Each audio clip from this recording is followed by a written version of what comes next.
Eto na mga lods, kasado na nga ang bakbakan ina social media sensation Ryan King Ray Garcia at undefeated Devin The Dream Haney para sa hawak ng WBC World Super Lightweight title ni Devin Haney sa April 20. Hatid sa atin ng Golden Boy Boxing Promotion at ipapalabas ng DAZN.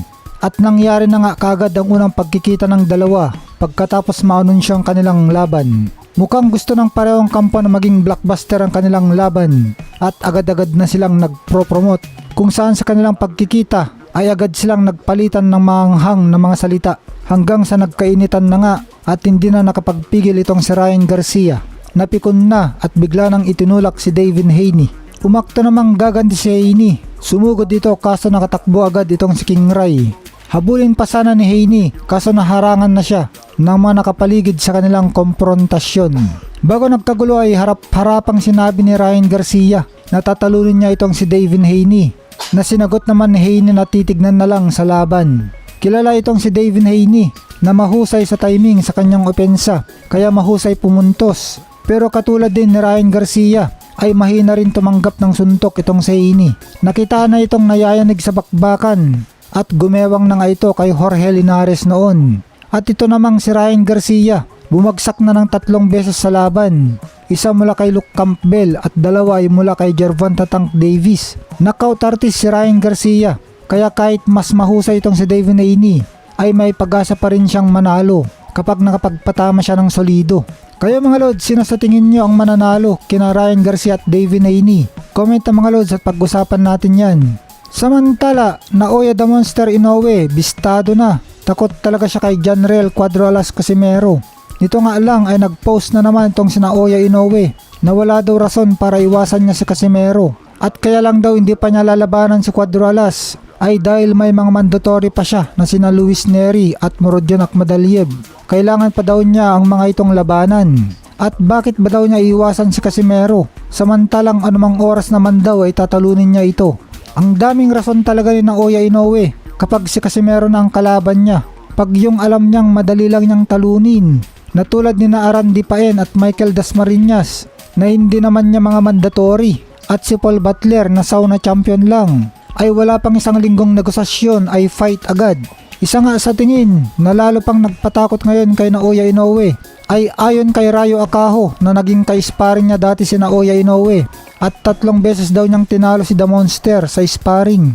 Pero pagdating kay Cuadro Alas sa kanilang totoong laban ay 2 rounds lang tapos na si Rayo Akaho. Tumabingang pangat sumuko itong si Rayo Akaho sa round 2. At maalalang noong napospon ang kanilang nakatakdasan ng laban noong April 25, 2020 dahil sa pandemic. Ang tagal naghintay sa kanya ni Casimero sa Amerika dahil dun sila dapat maglaban sa Las Vegas. Pero nung dumating sa Amerika si Inoue, iba naman ang kinalaban. Ito nga si Jason Moloney na ayon kay Casimero ay mahinang kalaban.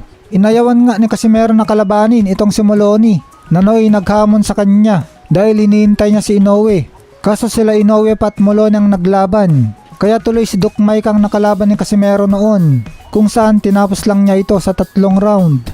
Nagsalita na ang taong nakabasag sa mukha ni Tyson Fury na dahilan ng pagkapospon ng nakatakdasan ng laban ni Tyson Fury kontra Alexander Usyk sa February 17. Ito ngang nakabasag sa mukha ni Tyson Fury sa sparring ay itong si Agron Ismakisi. Sabi na Agron Ismakisi na hindi daw sumama ang kanyang loob na nabasag niya ang kilay ni Tyson Fury sa kanilang sparring dahil ito naman daw ay nagmula sa malinis na suntok at hindi daw galing sa siko ang nagpapinsala kay Fury. Matindi palang sumuntok itong sa Agron Ismakisi kasi maski naka-headgear si Tyson Fury sa kanilang sparring ay nabasag pa nito ang mukha ni Tyson Fury. Pero tuloy pa rin ang bakbakan ni Tyson Fury at Alexander Usyk dahil na-reschedule na ito sa Mayo 18. At doon pa rin sa Saudi Arabia magaganap ang kanilang bakbakan.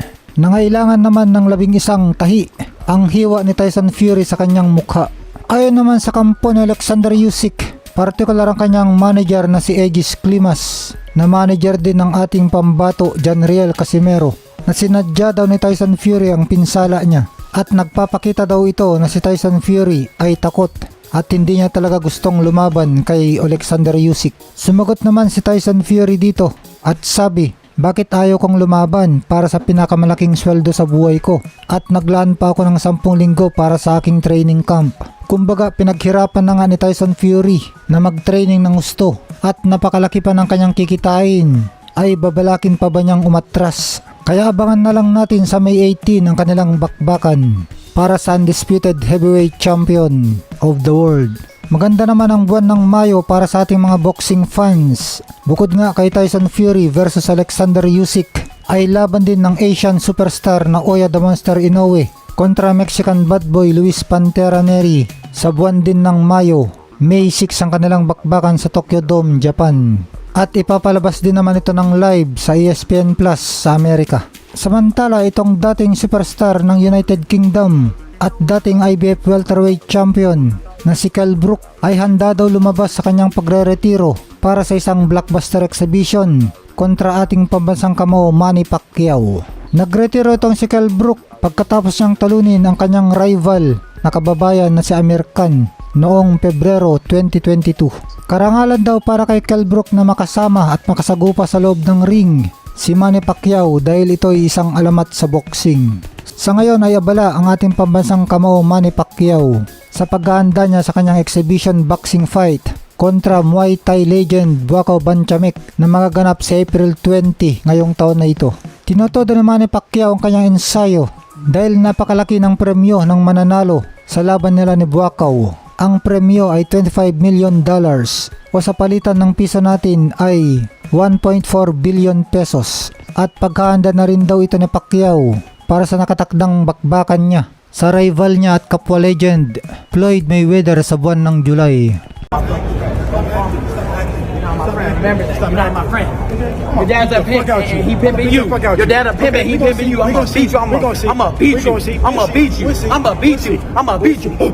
I'ma beat you. I'ma beat you. I'm reading everything. You soft. You soft. You soft. I already know you whack now. Your dad can't talk for you. Your dad can't save you. Everybody know you really whack, nigga. You're whack. I'm up with something You're better, whack. bro. No, you're whack. Hit me, bro. That was whack. Okay, That was whack. You soft, bro. You soft. I've never been soft. Soft. Soft. I've never been soft. We seen that video when Tank beat Okay. your ass. Okay. Floyd showed me he had your ass. I beat the shit out of Tank. Oh, stop. I seen the video. Remember that? I seen the video. I seen the video. You ain't gonna do shit. You ain't gonna do shit. Okay. You look like a ghost right now, bro.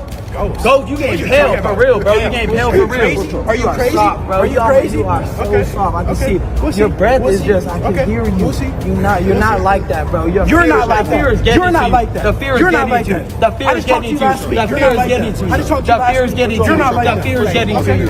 I told you gonna feel some fear, right? Didn't I tell you that? Didn't I tell you you gonna feel some fear you ain't felt? No, no, no, no.